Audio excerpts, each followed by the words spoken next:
build on. So And we're live now. okay, So that this it's the idea that so what we're talking about is um it's reframing your human experience, right? hmm And you were talking about this concept of all the things that you could grasp, or the yeah, narrative that you can bring forward. Why did you choose that? And I think that that's kind of what was the definitive moment in my life, is to realize we can choose, right? We don't have to suffer from all of the patterns of the past. We can actually start intentionally making a difference in life as we move forward. So pick up from what you were sharing there. yeah. I was someone um, I was developing a connection with, and they were telling me a story. They had this option, and they crafted a narrative that really wasn't high frequency. It really wouldn't give them any kind of yield that they can build off of. And I thought, and I said to them, all the things that you create, this is the thing you created, because you could have created something more robust and powerful and deep and layered and expansive and elevated. But you chose to create this thing, an impossibility, and you are suffocating under the impossibility that you created instead of this kind of lush, opulent, generative kind of story that you could have made. And I'm like, this is your life. You're deciding right now in this moment a finite thing Mhm. instead of an infinity thing. It And, it's and I was so like, and it almost made me stop breathing. I was like, whoa. Well, it's big because we were also talking a little bit about this negative narrative that people have, and Mm-hmm. this is a big thing that I focus on. That inner critic has quieted in my life, and I forget that most people still have that. And for Mm-hmm. myself, it was so, it was incessant. It was like anything that I thought of, there was that thought loop that said, okay, this is going to fail. It's not going to turn out well. It's not going to be good enough. And it wasn't until I just said, you know what? No matter what I do, that critical pattern, that critical evaluation was always there. And even when I would succeed, it didn't, that thought loop didn't even pause. It moved into right away into the next thing. It's like, okay, Mm-hmm. but you're going to fail at the next thing.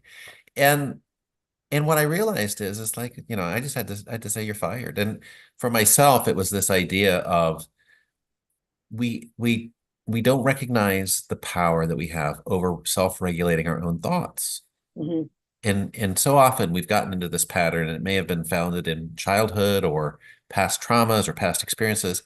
But at any moment, we can break that loop, and we can start practicing like a skill this pattern of thinking better, thinking something that's kinder, that's gentler, that's more loving to ourselves. Because I really believe that we train others to treat us in a certain way. And I just did a live not too long ago, just a couple hours ago, on if we're not kind to ourselves, we're going to track that from the Mm-hmm. outside. And if we can learn to be kinder to ourselves, to get better in that skill, then we'll actually start recognizing the red flags in others when they're not treating us kind. Oh yeah, and then see more of the green flags. Yes. Like, what are we gonna do with this green stuff? This is nice. Yeah. And when you're around kind, supportive people, what you recognize is the truly conscientious people, they're not trying to change you. They're not trying to challenge your beliefs. They're trying to understand what is it that you believe, and what will cause you, least amount of challenge, and support you in that. As long as it doesn't violate their own authenticity or their own need to be true to themselves, if they can support you, they will accommodate you in whatever it is that you believe, or as long as it doesn't violate their own core authenticity. And Yes, that I really that's something that like I can get a lot of traction off of that because I have found that people's like you ask a lot of questions, Yolanda. I was like, because I want to understand you. And so when your behaviors and your choices from listening to you and spending time with you and really paying attention to you, when something happens and you make a certain choice and I'm a witness to that choice, or it's something shared in the back end, I understand how you made that choice and why you made that choice, because I've been watching and listening.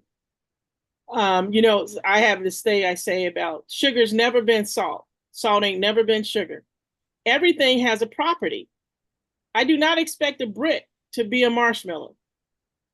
Completely different thing. And so I just accept the thing as the thing.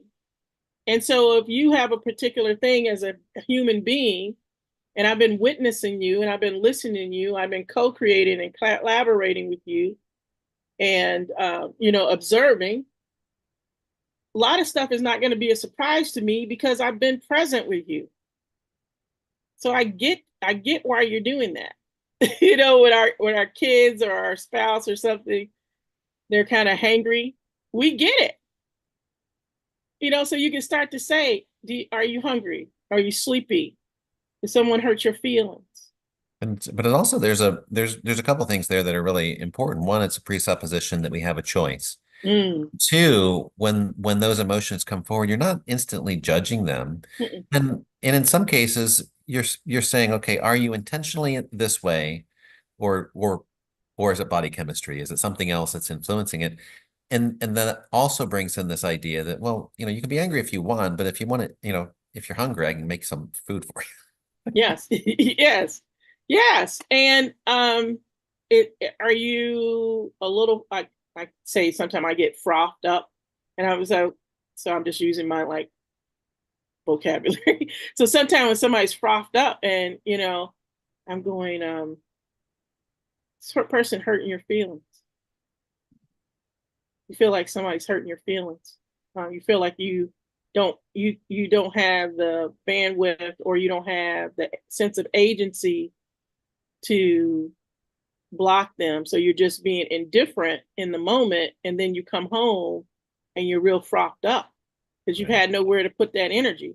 Well, there's two things that come forward for me on that, and one is that um, it's it's taking it personally, right? So I don't know if Mm-hmm. you've ever read Don Oh yeah, Miguel's the Four four agreements. Agreements, Yeah, but it's like one of the agreements is don't take it don't personally, and take it personally. and it's this idea that when we view someone else's actions as being attributed to us, it's actually kind of a bold thing to say, Mm-hmm. because on rare occasions it will be directed towards us, but it's usually in a manipulative, toxic way. And Mm-hmm. in that case, if we're true to ourselves, we won't be affected by that, right? So I Yeah. always like the self-awareness question. It's like when somebody triggers us, the first question is okay, what am I experiencing? Right? It's like, don't even worry about the other person, because if you ask why, why did this happen, or why did they act that way?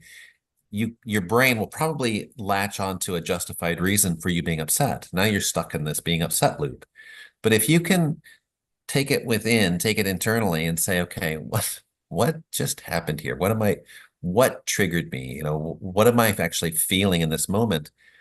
Then you can actually start gaining a little bit of self-awareness. It's like, okay, now that you're actually noticing how you're feeling, then you become keenly aware of these, of the subtle triggering feelings that will come up in the future. So instead of, already having the ball rolling down the hill, you can say, oh, this person is actually starting to tingle those nerves that will lead to this feeling of whatever. Then it's a beautiful space, because in that space you can actually understand, okay, what was just violated here? What belief, what value, what do I carry within me?